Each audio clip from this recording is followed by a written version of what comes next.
Hey, welcome to the Vintners Series. You know, it's so nice. Just like when he was 3, he could amuse himself. Season, isn't it?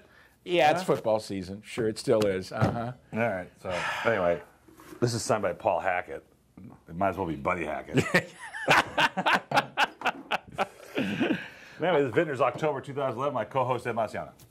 And we are tasting Romanza. We're gonna do the speed tasting. Here we go. Yeah. We're gonna do a video soon on aeration. We're not gonna disclose what we're gonna do yet, but it's gonna be pretty funny. Oh, you and I? Yes. Oh, okay. He hasn't disclosed it to me yet either, No, so it's gonna be pretty funny. Pretty funny. This is a winery that we keep getting these unbelievable buys from. I don't know what this one and the Opolo guys. They must have made a ton of these wines in these years because this is what 05. Yeah. 05 seemed to be a very prolific year for some of these wines, and they don't know if they're good wines. They're $30 wines, and now we can offer them for $15. Let's make this perfectly clear. There's a difference between what they ask for it and what they get for it. Initially, they came out saying it was a $30 wine, but now the Wine of the Month Club, you can get it for $12.99. But tell me about this, man. This is unbelievable. This wine is really something. I don't understand the name. They never really fully explained that to me, and I guess it really doesn't matter. Romanza, I guess they were trying to be romantic about it, but the color's great. The color's great. It's starting to really show some age and some, some complexity, and it's holding together really, really well. This is what really good Zinfandel from California can do with 5 years, well, 6 years of age on it now. There's a little bit. We need to decant this. Got a little bit of sediment in it, but. Wait a minute. You want to decant it or do you want to aerate it? I'm not sure. We'll have to figure that out. Ask the guy on Facebook. Yeah, maybe he knows. Unbelievable. So it's got some age. It's got some spice. It's got some cigar. I get a little mint too at the end, like a camphor. Absolutely. I get a little mint in the end, and I certainly get a little bit of cigar. But it's a good Cuban. It's not one of those cheap things that you buy in the grocery store. Wow, and spice too. Really, a lot of spice. Well, that's Lodi. I mean, Lodi comes up with some nice spicy zins, and I think that's a terrific bottle of wine.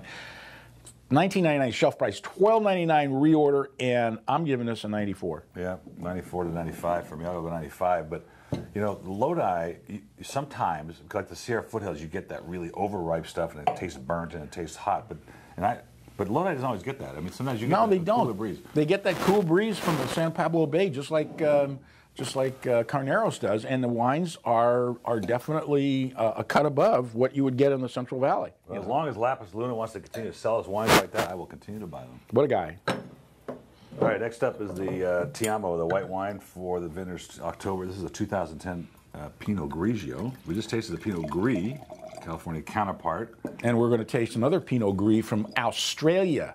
Yeah, later. And this one's from... these wines almost, you can't screw them up. This is from the classic district of Pinot Grigio, which is the Veneto above Venice, which is a great area and really fun to be in, except for the restaurant we went to where the bathroom was just a hole in the ground. This is at a restaurant, a really good restaurant. But well, they have one for the locals that they... You thought maybe that the plumber just forgot. Yeah. Why are we doing this? This is great. This is a classic difference between that and the Firestone. This is a very but there are some similarities though. It's got that kind of white peach component. It's got a little slate. Minerality for sure. And it's a little leaner, but it's got tons of fun flavors. I don't understand why you have to spend so much money for Pinot Grigio. Well, we don't. Spend $11.99 on a reorder. Yeah, $11.99. What's Santa Margarita? About $20 now? Easy, $20 discounted. I mean, that's what we'd sell it for. That's insane. And it's watery. It's not. I didn't say that. Yeah, well.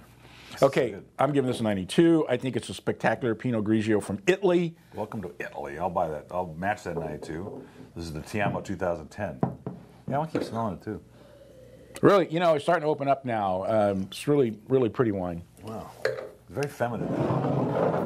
We like feminine wines. All right. We like our wines like we like our women. My favorite way to open a bottle of wine.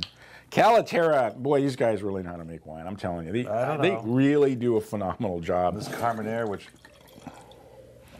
this is that nose is the classic green pepper, green herbs, Carmenere nose from Chile. God, look at it. It's already got sediment in it. That's probably from the Romanza. Oh, that could be.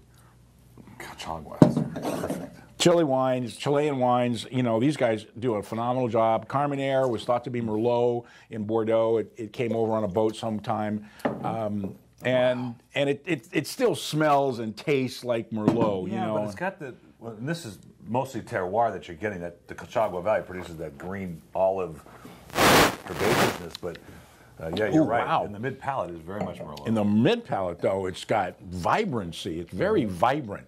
You know, I mean, it's got all kinds of really fresh, vibrant fruit in it, and pretty amazing. That's really good. Yeah, an excellent bottle of wine. God, I'd like to have this one with a steak. If you want to taste the Carmenere, what the grape should be like, this is a great wine for that. And $18.99 is a killer price. $12.99 on the reorder price. I'm doing a 94 on this little guy. I think it's terrific. I'll go 93.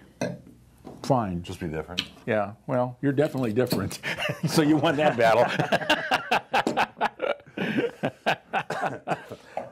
Excuse me.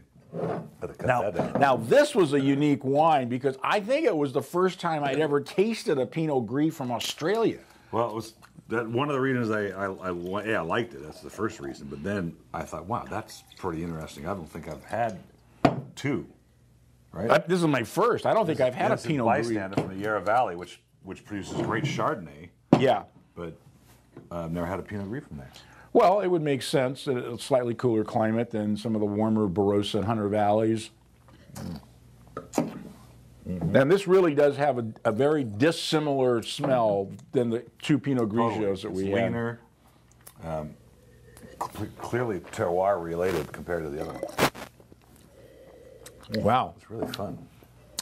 But you know, it's got that little honey in the nose and in the front part of your mouth that tells you this is something different, and it's absolutely delicious. That one is a little chill. Yeah. Maybe some sea bass or something. Yeah. Yeah. Except we can't afford Chilean sea bass; it's too expensive. Oh, how about Australian sea bass? Australian. Okay, so we went to the restaurant, new restaurant in Sierra Madre. It's called Wisteria, very good restaurant. But they had ocean perch? No, it was a fish that's not in the ocean. Oh, but they call it ocean something. Yeah, makes sense. And then there was this is really a red wine. What was the steak they had? Kobe? No, there was another thing. The term, there's no such thing.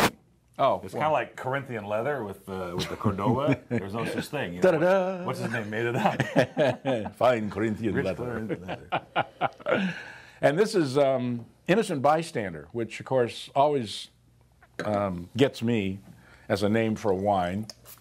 Well, that's Australian for you. $17.99 was the reorder's $11.99. $11.99 on the reorder, and I'm giving this a 93 as well. I'll go with 93 on that too. Okay, so you never finished your story about the restaurant, but maybe you shouldn't.